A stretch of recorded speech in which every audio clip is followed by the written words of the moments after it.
Fala pessoal, tudo jóia? Aqui quem fala é Tito Rodrigues, guitarrista, né? E eu vou estar começando a fazer uma série de vídeos onde eu vou abordar algumas situações relacionadas a músicos com limitações, deficiências, neurodivergências, né? E tentar provar para vocês, mostrar para vocês que todas essas situações não são impedimentos para que você seja um músico, inclusive profissional, tá? Então, esse primeiro vídeo eu vou começar falando a respeito da minha pessoa, né? Eu já sou músico há mais de 30 anos, iniciei com violão, né? Depois com um tempo guitarra, passou um tempo fui pro contrabaixo. Aí eu me casei, minha esposa sempre cantou, aprendi a cantar com ela. Vou ser bem sincero, não sei fazer outros tipos de vozes, somente a tônica, um arranjo ou outro, mas a tônica muito bem ajustada, bem afinada, e comecei a partir para outros instrumentos. Então, teclado, viola, bateria, gaita, né? Não sou especialista nesses outros instrumentos, né? Minha especialidade é violão, guitarra e voz. De uns tempos pra cá ando treinando bastante bateria também, inclusive. E o que acontece? Em 2016 eu sofri um acidente de trabalho e eu rompi o ligamento do escápulo lunar do punho esquerdo. Eu sou canhoto, então no caso seria a mão que eu faço a rítmica, né? Que eu uso para fazer os ritmos, a palhetada e outras coisas. E eu sofri uma limitação permanente. Então, meu punho não dobra mais do que isso. Eu tive uma redução, principalmente no movimento de pinça, onde eu faço a palhetada. Por quê? Eu rompi o tendão extensor longo do polegar, que é esse tendão que passa aqui, né? E para eu recuperar esse movimento do polegar, o nosso dedo indicador tem dois tendões que passam aqui. Foi removido um desses tendões, ele foi derivado para cá e emendou no que era o tendão do polegar. Tanto que eu tenho um nozinho aqui, que é onde está a cicatriz da emenda dos tendões. Então, involuntariamente, se eu esticar o indicador, o polegar ele vem, né? É lógico que a gente consegue, com o tempo, com fisioterapia e até mesmo com a prática do instrumento, você controlar automaticamente esses movimentos. Tanto que o polegar direito, né, ele tem uma extensão maior do que o polegar esquerdo, né, o polegar direito, né? E é a mesma coisa o indicador, né? Eu tenho uma extensão maior no indicador direito do que no indicador esquerdo, por conta da sequela da cirurgia. Recentemente, para ser mais exato, há um ano, hoje nós estamos no dia 8 de outubro, eu operei em meados do dia 20 de setembro de 2024, eu rompi o ligamento do punho direito, que é a mão dos acordes, né? Não sei se dá para vocês verem, tanto que tem uma cicatriz aqui, né, onde foi aberto e foi feito o corte para o reparo desse ligamento. Tive redução também nessa mão. Entretanto, eu tive uma sequela pós-cirúrgica em que eu perdi esse movimento do dedo mindinho, que ele vem até aqui, ó. Pode ver que o esquerdo, ele se estende, essa aqui é a mão esquerda se estende, e a mão direita ela não vem mais.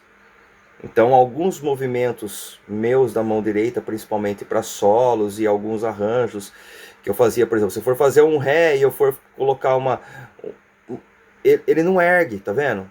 Ele trabalha independente, né? Quando eu trabalho com o anelar e o mindinho independente. Se eu tô com a mão mais solta para solar, não me dificulta.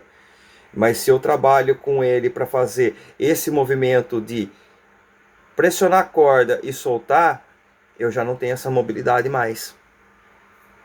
E aí você vai adaptando o estilo musical, a maneira como você toca, tá? Para ajudar mais ainda,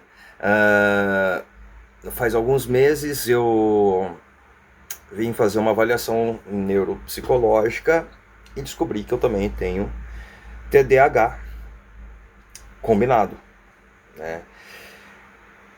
E, querendo ou não, isso gera... Quem tem TDAH geralmente tem procrastinação, age por impulso. Entretanto, nós temos algo chamado hiperfoco, que é muito comum. Então você consegue focar, mas você se distrai e por aí afora. Essas três situações geram dificuldades, tanto na aprendizagem, no desenvolvimento, entre outros. Não tive tantas dificuldades com relação a aprender a tocar essas coisas, porque eu tenho uma vantagem de ter um QI elevado. Então, meio que acabou compensando essa minha neurodivergência, né? Então, se eu não tivesse esse QI elevado, muito provavelmente eu não conseguiria estar tocando, ser autodidata, como eu sou. Então, algumas pessoas têm essa dificuldade. Porém, no caso do TDAH, se for bem trabalhado, principalmente a questão do hiperfoco, você consegue fazer com que uma pessoa desenvolva muito bem na música. Até mesmo porque a música, para quem tem esse tipo de neurodivergência, ela acaba sendo um estimulante. O TDAH, para quem não sabe, de maneira geral, a minha produção de dopamina é altamente prejudicada. Meu cérebro não produz dopamina da maneira como deveria produzir. Então, a música, ela gera prazer, ela gera dopamina. A novidade, o conhecer, o fazer coisas diversas, uma atrás da outra, é um estímulo, um preenchimento mental, né? E você ouvir música, você ter um acervo muito grande de músicas e você começar a comparar, analisar e curtir aquela coisa arada, é um estimulante.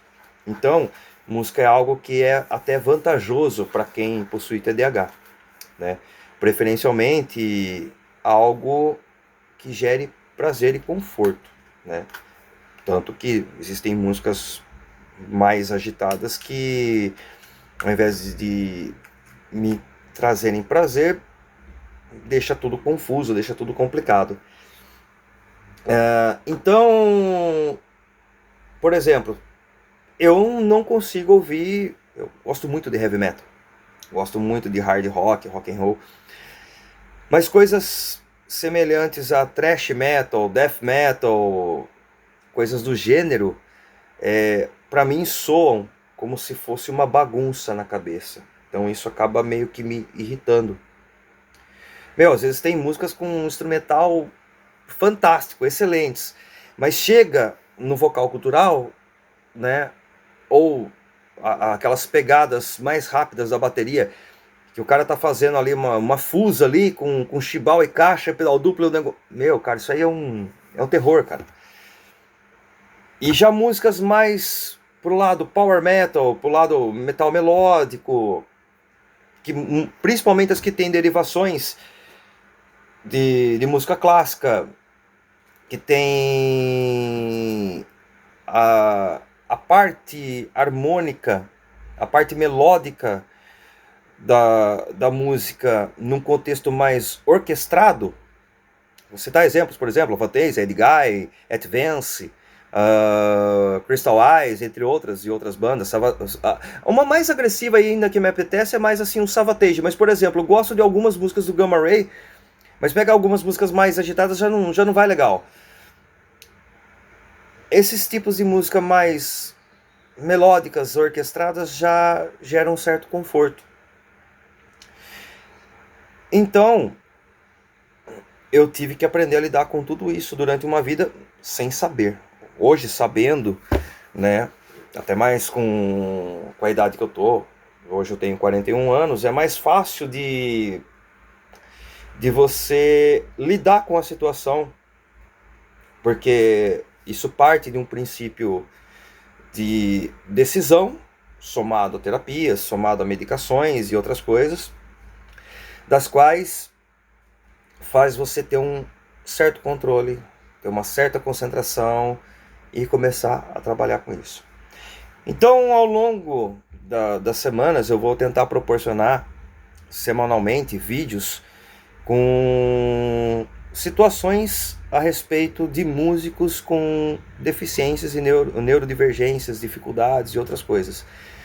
Alguns eu já posso meio que citar antecipadamente. Nós temos Tony Iommi do Black Sabbath, que teve uma amputação nos dedos. Eu não lembro o nome, mas com certeza vou trazer para vocês. O baterista do Def Leppard não tem um dos braços. Tem até um filme que mostra que ele perdeu o braço em um acidente, né? Alguém já deve ter visto vários e vários guitarristas que a pessoa nasceu sem os braços e aprendeu a tocar com os pés. Tem um cara que eu sigo no Instagram, ele não tem um dos antebraços e ele toca usando a digitação e canta. Meu, é fantástico você ver esse cara. Tem um cara que eu sigo também num canal do YouTube e ele nasceu com uma certa deficiência. E ele não tem... Ele tem 3 dedos da mão, não tem um polegar. Meu, é esquisito. Meu, o cara é um monstro, meu. O cara toca coisa absurda, velho. Meu, baita de um guitarrista, cara. Um excelente guitarrista. O cara toca coisa que é a sumidade, né? Nós temos exemplos de pessoas que até pode ser que tinha algumas neurodivergências, algumas coisas, e não tem nada confirmado. Mas eu não lembro ao certo o nome dele, mas acho que é Arnaldo dos Mutantes. Meu, o cara era totalmente fora da casinha. Puta compositor, cara. Baita músico. Entendeu? E aí eu vou querer abordar um pouco dessas histórias, como essa pessoa superou as dificuldades, o que levou essa pessoa a se esforçar cada vez mais para ter um resultado estupendo na música.